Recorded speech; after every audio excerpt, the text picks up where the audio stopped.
آج دن دہاڑے ایک واقعہ پیش آیا، جامعہ انوار مصطفیٰ اس کے قریب ہے ہاکی گراؤنڈ۔ اس جامعہ کے سامنے ہاکی گراؤنڈ کی دیوار پر دن 12 بجے کے قریب کسی نے چاکنگ کی ہے۔ حضرت فاروق اعظم رضی اللہ تعالی عنہ کل بھی شیطان جن سے کانپتا تھا، آج بھی شیطان کے چیلے جن سے جھلس رہے ہیں، ان کا مقدس نام لکھ کر اور آگے نازیبہ الفاظ اس دیوار پہ لکھے گئے۔ آج کا واقعہ ہے، اور پھر یہ ہے کہ جب اہل سنت وہاں اکٹھے ہوئے تو حملہ بھی اہل سنت پہ ہی ہوا، یعنی ان پر پتھر مارے گئے، یہ زخمی ہوئے، اور پھر جو معاہدہ وہاں پہ ہوا ہم اس کو مسترد کرتے ہیں۔ یہ ایف آئی آر جو کٹی، ایف آئی آر یہ میرے پاس ہے، دا پاکستان پینل کوڈ، اس کے مطابق جس کمینے نے وہاں پر وہ بری حرکت کی اس پر ایف آئی آر 295C کے تحت بنتی ہے۔ قرآن کا قانون ہے، حدیث کا قانون ہے۔ ویسے تو کوئی مسلمان کو قتل کرے تو قتل بڑے سے بڑا جرم حرام ہے، کفر نہیں ہے، لیکن اگر کوئی کسی مسلمان کو مسلمان ہونے کی وجہ سے قتل کرے تو پھر قاتل کافر ہے، پھر اس کی سزا اور ہے۔ حضرت فاروق اعظم کو جو بھونکا شخص ہاکی گراؤنڈ پر جس نے کفریہ کلمے لکھے، تو اس کا حضرت عمر فاروق سے کوئی پلاٹ کا جھگڑا نہیں، اس کتے کا جھگڑا اس لیے ہے کہ یہ کیوں خلیفہ رسول بنے، انہوں نے کیوں اللہ کے نبی کا کلمہ پڑھا، یہ کیوں قریب ہوئے، اور ان کے بقول معاذ اللہ پھر انہیں اہل بیت سے عداوت کا موقع ملا۔ لہٰذا ان کے گھڑے ہوئے فلسفے پر جو وہ ہر وقت اپنی مجالس میں پیش کر رہے ہیں، وہ فلسفہ یہ ہے کہ وہ حضرت عمر رضی اللہ تعالی عنہ پر جو اس طرح کا تبرہ بولتے ہیں، وہ آج کے کسی معاملہ کی وجہ سے نہیں، ان کے مومن ہونے، ان کے صحابی ہونے، ان کے خلیفہ رسول ہونے، ان کے رسول پاک صلی اللہ علیہ وسلم کا سسر ہونے، ان بنیادوں پر یہ کتے بھونکتے ہیں۔ تو ان میں سے تو ایک بنیاد بھی ہو تو 295C لگتی ہے، اور یہاں 295A بھی نہیں، B بھی نہیں، C بھی نہیں، بلکہ 298A لگائی گئی، اور لگائی بھی گمنام بندے پر، اور بیٹھ کے کچھ لوگ معاہدہ کر کے سمجھ رہے ہیں کہ یہ مسئلہ ایک مدرسہ یا ایک گلی کا نہیں، یہ پوری امت کا مسئلہ ہے اور پورے ملک کا مسئلہ ہے، تمام اہل سنت کا مسئلہ ہے۔ ہم اس صلح کو اور اس ایف آئی آر کو مسترد کرتے ہیں، اور ہمارا مطالبہ ہے کہ دن دہاڑے اگر گستاخی لکھنے والوں کو کوئی ادارے حکومت اور یہ وہاں کے کرندے پکڑ نہیں سکتے، تو پھر سب سے پہلے انہیں سزا دی جائے، انہیں کوڑے مارے جائیں۔ اس علاقے کے، اس شہر کے جو انتظامیہ کے افسران ہیں، ان پہ لازم ہے اگر کوڑوں سے بچنا ہے۔ تو آج تو ہر جگہ کیمرے لگے ہوئے ہیں، آخر اصول ہیں ہمارے پاس شریعت میں کہ جس جگہ کوئی جرم ہو جائے اس علاقے کے لوگوں پر ایک کثیر وسیع پیمانے پر باب القسامہ کے تحت وہاں پر کارروائی ہوتی ہے، تو وہاں وہ کارروائی مکمل کی جائے کہ کیا یہ جو کچھ دیوار پہ لکھا گیا یہ کسی کے مذہب میں اس کی اجازت ہے یا نہیں۔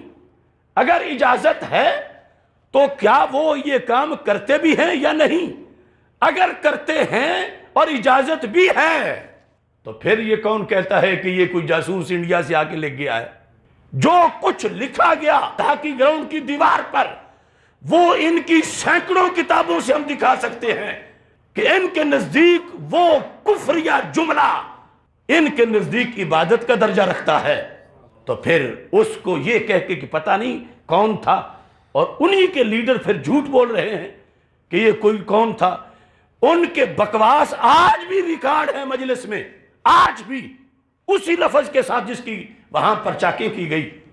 تو کیا ایجنسیاں اندھی ہیں کہ وہ کہہ دے کہ نہیں ہمیں پتہ نہیں، تو اس سے چور تو کہتا ہے میں نے چوری نہیں کی، تو اتنا کہنے سے کیا مسئلہ حل ہو جاتا ہے یا فیصلہ ہو جاتا ہے؟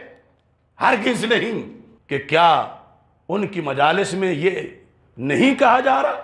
اگر کہا جا رہا ہے تو پھر وہاں سے ہی تو ذیل تیار ہو رہا ہے۔ پھر اس علاقے کے ذاکر کو پکڑو، ادھر جو ان کا ادارہ ہے اس کے محتمم کو پکڑو، ادھر جو ان کی قیادت ہے اس پہ پرچہ کٹے، نامزد پرچہ کٹے، کیونکہ ان کی تو کتابوں میں لکھا ہے کہ نماز ہی پوری نہیں ہوتی جب تک حضرت عمر فاروق پر معاذ اللہ یہ لفظ نہ بول لے جو انہوں نے دیوار پہ لکھا۔ ان کی یہ نماز ہے، ان کی یہ عبادت ہے، ان کا یہ دین ہے۔ اور میں ان سے کہتا ہوں کتنے تم منافق ہو کہ کتابوں میں لکھ لیتے ہو، تقریر میں بول لیتے ہو، وقت آئے تو پھر انکار کر لیتے ہو۔ سکھ بھی سکھ ہے تو اعلانیہ بھی سکھ ہے، وہ خفیہ بھی سکھ ہے۔ ہندو ہندو ہے، وہ خفیہ ہندو ہے تو اعلانیہ بھی ہندو ہے۔ اور اگر تمہیں شیطان نے ایسا دین دیا ہوا ہے جو تم نے کتابوں میں لکھا ہے اور جو تم اپنی مجلسوں میں بولتے ہو، تو پھر کمینوں سامنے بھی بولو۔ جو تیار کرتے ہو اپنے چیلے، پھر سامنے بھی اقرار کرو، تاکہ اندھیرے میں نہ رکھو ملک کی ایجنسیوں کو اور ملک کے حکمرانوں کو۔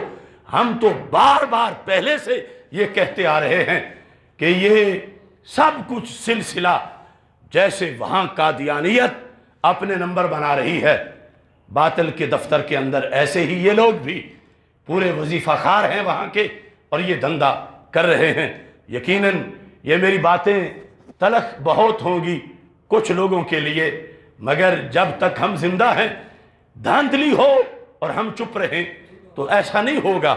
یعنی وہاں پر جرم کیا جن لوگوں نے، ان کو کٹہرے میں لانا فرض ہے حکومت کا، ورنہ خاکم بدہن چوک چوک میں ایسا لکھیں گے اور کہیں گے ہمیں تو پتہ ہی نہیں یہ کون لکھ گیا ہے۔ اور جو بدھو رہنما اگر اس پر ہی مطمئن ہو جاتے ہیں کہ چلو جی انہوں نے تو یہ کہا ہے ہم نے نہیں کیا، تو چور کب چوری مانتا ہے؟ یہ تمہارا کام ہے ان سے منوانا۔ اور جو انسلٹ انہوں نے کی ہے وہ 295 سے کم نہیں، کیونکہ وہ ذات رسول صلی اللہ علیہ وسلم کی نسبت کی بنیاد پہ کی گئی ہے۔ لہٰذا وہاں پر حل لٹانے کی ضرورت نہیں، مسئلہ حل کرنے کی ضرورت ہے۔ اور اگر ان لوگوں میں کوئی کمزوری ہے تو وہ ہمیں اپنا مسئلہ دے دیں، کیونکہ ہم خود کریں گے تو کہیں گے دیکھو جی یہ اوپر سے آ کے مداخلت کر رہے ہیں، اگرچہ مجھ پہ تو پابندیاں ہیں اور فورتھ شیڈول ہے، لیکن اہل حق وہ مسئلہ لے کے چلیں گے۔ ہماری اس غیرت کہ وہ حمایت کنندہ ہیں، وہ لے کے چلیں گے اس مسئلے کو، مگر یہ ہے کہ صاف چھپتے بھی نہیں، سامنے آتے بھی نہیں۔